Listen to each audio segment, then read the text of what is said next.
when looking at Schedule 2, the thing that stands out to me, Mr Chair, that I'm concerned about, I know this side of the House is concerned about, I know the Greens are concerned about,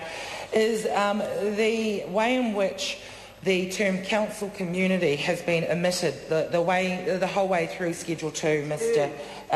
Mr Chair. And the concern really is, the concern really highlights the point of difference between this side of the House and that side, in that to us, community should be the focus, that sense of community, ensuring that community has a say in what's happening in any council, whereas on that side of the House it's all about ensuring that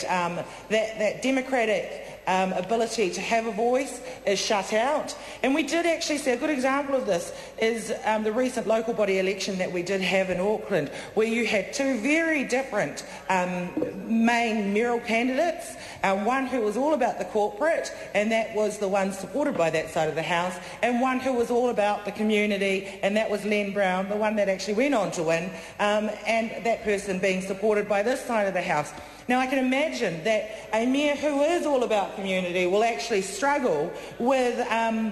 legislation like this that excludes and undermines the ability for the community to have a say in what's happening. Any ratepayer, any person that is part of a city, any community that has the right, or every community that has the right to hold their council to account, to expect transparency in decision making, should be up in arms about this bill, because it will undermine their ability to actually hold their council to account, to expect that transparency. And I know that the Minister of Local Government, Mr Hyde, is one of those people that doesn't think communities should have a voice, hence why we see this legislation coming through this Parliament. And it's unfortunate, given that many Aucklanders, most of Aucklanders, actually recently voted for a mayor that promised them an inclusive city, a mayor that promised them that community would be at the centre of everything for that particular city, for the biggest city in Auckland, in New Zealand, for Auckland City. And yet here we have a government, a national government,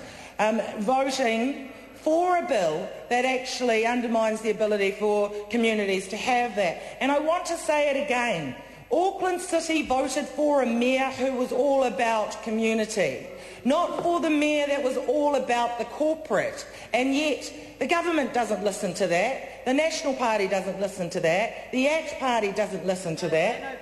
because they think they know better, even though the overwhelming majority of people that voted about a month back decided that the most important thing for them was community. So, Mr Chair, I want to point out again that in Schedule 2, what that government is attempting to do is to omit a community, the council's ability to, or the council's the requirement that the council actually consult with community, the requirement that the community do have a voice in council decision making, and we are very concerned about what that will mean. Now, when we look at the aspects of the bill in relation to that, we can see very clearly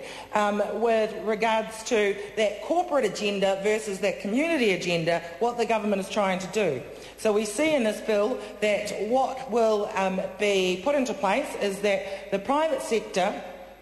will have the ability to own water infrastructure for up to 35 years, which is effectively privatisation. And again, that fits into that corporate model that side of the House is ideologically in support of, and it goes against everything that we believe to be right with regards to the community having a say in what's happening. So while we support the moves of this bill to increase financial accountability and transparency, we oppose the imposition of arbitrary core services and cuts to the requirements for councils to consult their communities. Because at the end of the day, how can you